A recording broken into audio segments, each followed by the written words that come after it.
There are only a few things in life that truly give me joy. Shopping at IKEA, eating cupcakes, and reading. So, when I saw that there were books trending on TikTok, I decided to challenge myself, get outside of my comfort zone, and read books that I normally wouldn't read. So I decided to go with We Were Liars by E. Lockhart, It Ends With Us by Colleen Hoover, and A Court of Thorns and Roses by Sarah J. Maas. This book, We Were Liars. Okay, I think I have like 10 pages left. Okay, like I had ideas of where this was going, and I kind of like sort of guessed like part of the ending, but like I couldn't imagine that that was gonna be the ending.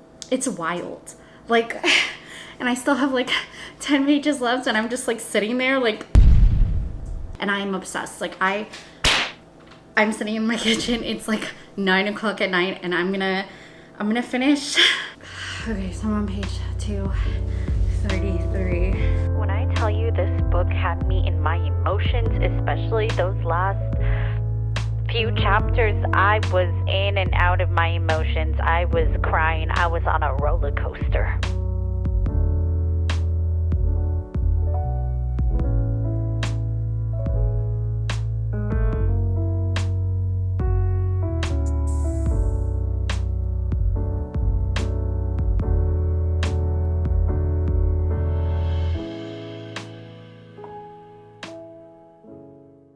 One eternity later. So it's about this family, and it's called the Sinclair family, and you know they're very well off. They're like 20 minutes away from Martha's Vineyard. Like there's this like island area, and the like teenagers are called like the Liars, and then they're, you know, all cousins except for one cousin's mom is dating a man. And so here's the thing, they're all white, right? So one of the cousins, the mom is dating a guy who's Indian, and he brings his nephew with him, and his nephew becomes, you know, they become in a relationship with like Katie, who's like one of the main character.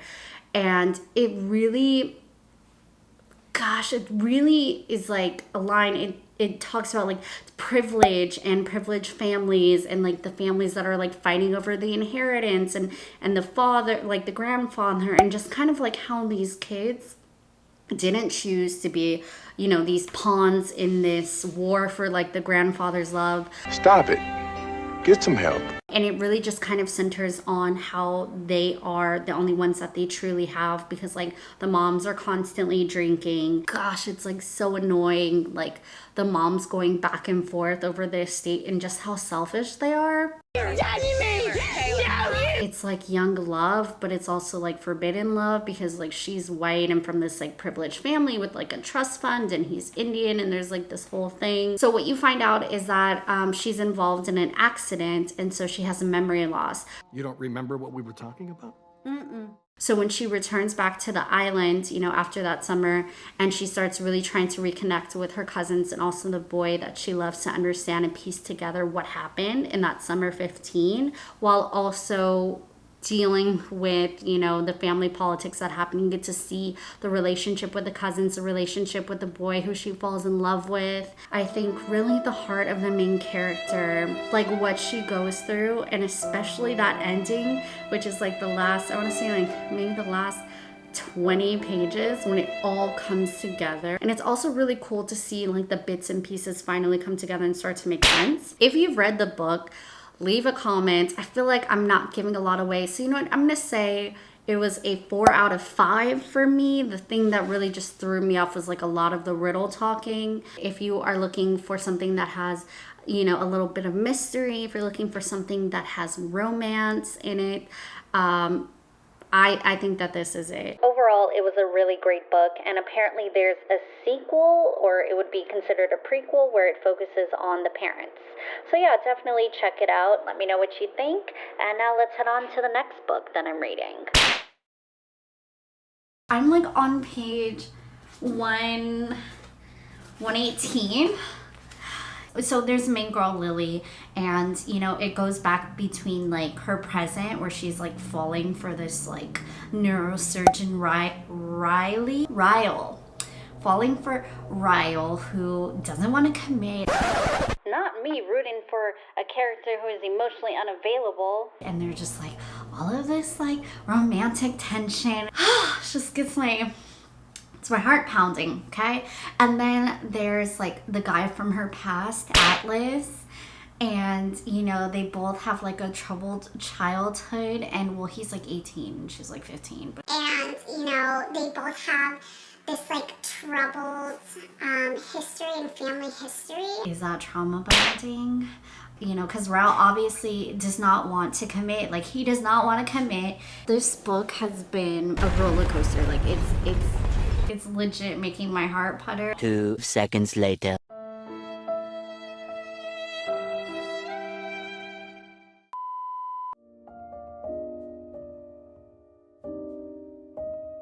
There's a pivotal part in the book where you have no idea what the character is going to decide, and I'm so glad she decided what she did, because it was tense for a bit. Wow.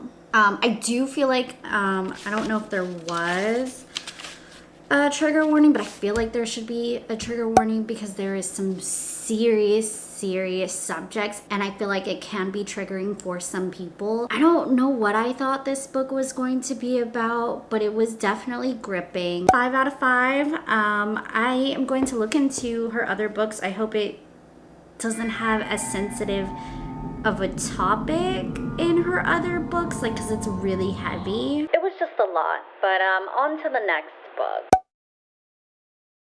Okay, so I am halfway through A Court of Thorns and Rose, and I feel like this is going to be the series that I get into next. For me, it's like a slow burn. It does feel very like, you know, young adult. The woman at the bookstore was like, I love it so much, like I'm getting a tattoo based off of it. so I'm like, okay, and listen, I'm devouring this book. I'm obsessed. I am the type of person that will literally reread books and different series, and I feel like just based off of where I'm at so far that I'm gonna end up rereading this. So I'm excited. I like the main character. You know, she does so much for her family, and her family could care less.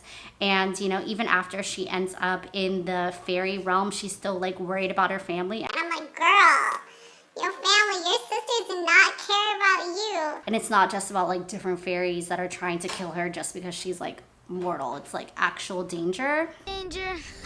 And they keep talking about a she, like this evil she. So I'm tempted to see who this like villain is. Wait a minute.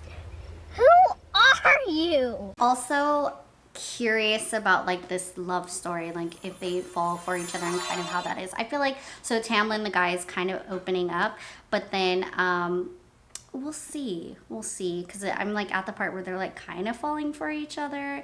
And I'm like, is this just Stockholm Syndrome? So another thing that I really love about this series is that it has really rich imagery.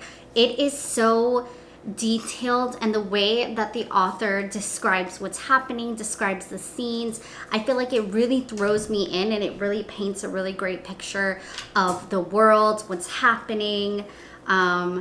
Yeah, I'm like sucked in right now, so I'm gonna keep reading, but I just had to tell you guys that.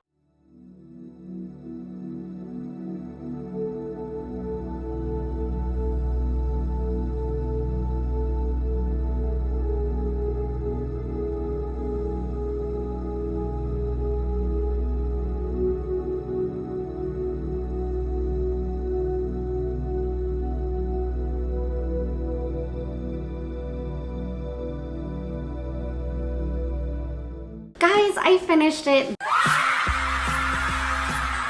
This right here, I think, is my favorite out of the 3 books that I read that was trending on TikTok.